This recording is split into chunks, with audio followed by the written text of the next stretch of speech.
বদনজর মানুষের জীবনের জন্য এতটাই মারাত্মক, এতটাই বিপর্যয় নিয়ে আসতে পারে যা মানুষের কল্পনার বাইরে।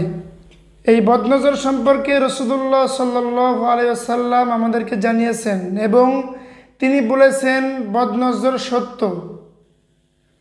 আল্লাহ রসুল সাল্লাল্লাহু আলাইহি ওয়াসাল্লাম তিনি আমাদেরকে এই বদনজর সম্পর্কে এত কঠিন এবং কঠোরভাবে বলেছেন যা অন্য বিষয়ে তিনি বলেননি। রসুল সাল্লাল্লাহু আলাইহি ওয়াসাল্লাম এই বদনজর সম্পর্কে তিনি বলেন যে মানুষের ভাগ্যকে যদি পরিবর্তন করার ক্ষমতা আল্লাহর পরে কারো থেকে থাকে সেটি হলো বদনজর। এবং একটি সুস্থ সবল উটকে অসুস্থ করে মেরে ফেলার জন্য এমনকি চুলার ডেকচির উপরে উঠাইতেও সক্ষম হয় এই বদনজর।